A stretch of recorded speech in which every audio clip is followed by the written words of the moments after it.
Hi, I'm State Senator Tracy McCreery. Just wanted to give you a quick update on what happened in the Senate this week.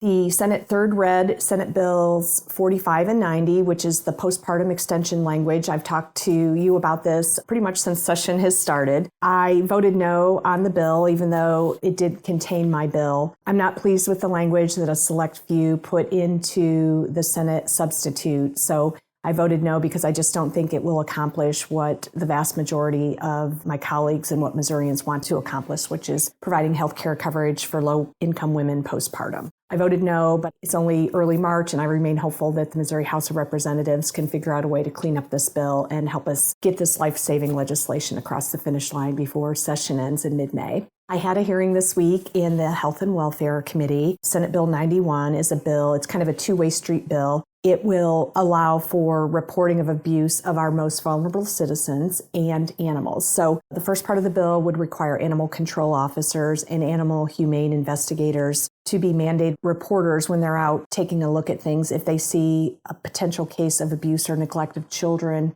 the elderly, or other vulnerable people, that they would have to report that. Mind you, there will be training, so they'll know what to look for. The other part of the bill is the flip side of that we currently have state workers who are out maybe working for Department of Mental Health. They might be with educational groups, protective services, or even law enforcement. That if they're out interacting with people and sees a suspected case of companion animal abuse or neglect, that they would also be reporting that as well. And again, all of this comes with training for everybody so that we're not bogging down the hotline with calls that aren't necessary. This week in the Senate, I got an amendment on a Senate bill dealing with tax credits for neighborhood assistance programs. It has no fiscal note. We have $11 million set aside each year in two buckets. There's a $10 million bucket that's really hard and a lot of hoops to jump through. So often in the past decade, that money has gone unused. That's the $10 million bucket. There's a $1 million bucket that's always overused, and we have people that want to be providing services, but we just don't have funds available as the year stretches out. What this would do is it would allow for some of the money that's already allocated to be used to be able to provide assistance for folks that are trying to help those that are unhoused. So I think it's a really fiscally responsible way to help the community. Again, the money's already set aside, so we should be putting it to use for Missourians. So thanks for tuning in. Talk to you next week.